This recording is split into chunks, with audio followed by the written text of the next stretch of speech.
Hello guys, ഇന്ന് നമ്മൾ unbox ചെയ്യാൻ പോകുന്ന ഈ മാജിക് ബോൾ ആണ്. ഇതൊരു 10 രൂപയുടെ മാജിക് ബോൾ ആണ്. ഇതിന്റെ അകത്ത് കുറെ ടോയ്സ് ഒക്കെ കിട്ടും, മുട്ടായി ഉണ്ടെന്നൊക്കെയാണ് അറിയാൻ കഴിയുന്നത്. എന്തായാലും ഈ ഒരു ഹെലികോപ്റ്റർ നമുക്ക് കിട്ടുമെന്ന് നോക്കാം. ഇതിൽ കാണിക്കുന്നത് ഇത് അറിയാൻ വേണ്ടിയിട്ടാണ്. ഇത് ശരിക്കും ഒരു ഫുട്ബോൾ പോലെ തന്നെ ഇരിക്കും. ഇത് പൊളിച്ച് കഴിഞ്ഞ് കഴിയുമ്പോൾ ശരിക്കും ഏകദേശം ഒരു വെള്ള നല്ല ബോളായിട്ട് ഇത് ഉപയോഗിക്കുകയും ചെയ്യാം. അപ്പൊ ഒരു 3 രീതിയിൽ ഉപയോഗിക്കാം. തിന്നുകയും ചെയ്യാം, അതുപോലെ കളിക്കുകയും ചെയ്യാം, അല്ലെങ്കിൽ ഇത് ബോളായിട്ട് ഉപയോഗിക്കാം. ഇതാണ് ഇതിന്റെ ഗിഫ്റ്റ് കിട്ടുന്നത്. ജസ്റ്റ് ഒരു പ്ലാസ്റ്റിക്കിന്റെ ഒരു ഇതാണ്, നമ്മളെ പറ്റിച്ച് കൈസിൽ ഒന്നുമില്ല. ഒരു പാറ്റയോ പല്ലിയോ എന്തോ സാധനമാണ്. ഇതാണ് ഇതിന്റെ മുട്ടായി വരുന്നത്. പല കളറിലുള്ള ഹാർട്ട് ഷേപ്പ്, പല ഷേപ്പുകളിലുള്ള ഒരു തരം മുട്ടായാണ്.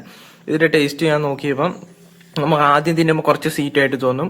അതായത് ഒരു തരം ഈ ബബിൾക്കൊക്കെ തിന്നില്ലേ, അതിന്റെ മോഡലിൽ ഒരു ടേസ്റ്റ് ആണ്. പിന്നെ ഉള്ളിൽ വരുമ്പോൾ നല്ല തണുപ്പുള്ള പോളോ മുട്ടായി തിന്നുന്ന പോലെ ഇരിക്കും. എന്തായാലും ഒരു വ്യത്യസ്ത തരം ടേസ്റ്റ് ആണ്. പക്ഷെ വലിയ രസമൊന്നുമില്ല. ജസ്റ്റ് തിന്നാമെന്നല്ലാതെ വേറെ വലിയ രസമുള്ള ഒരു മിഠായി ഒന്നുമല്ല, ചോക്ലേറ്റ് പോലൊന്നുമല്ല. അപ്പൊ ആ ഒരു ഇത്രേ ഉള്ളൂ, ജസ്റ്റ് ഒരു അൺബോക്സിങ് മാത്രമേ ഉള്ളൂ. അപ്പൊ ഇതാണ് ഇതിന്റെ ഗിഫ്റ്റ് ഇട്ടിരിക്കുന്നത്, ഒരു പ്ലാസ്റ്റിക്കിന്റെ ജസ്റ്റ് ഒരു ജോലി ഇല്ലാത്തൊരു സാധനം. അപ്പൊ ഇത്രയൊക്കെ ഉള്ളൂ. Video like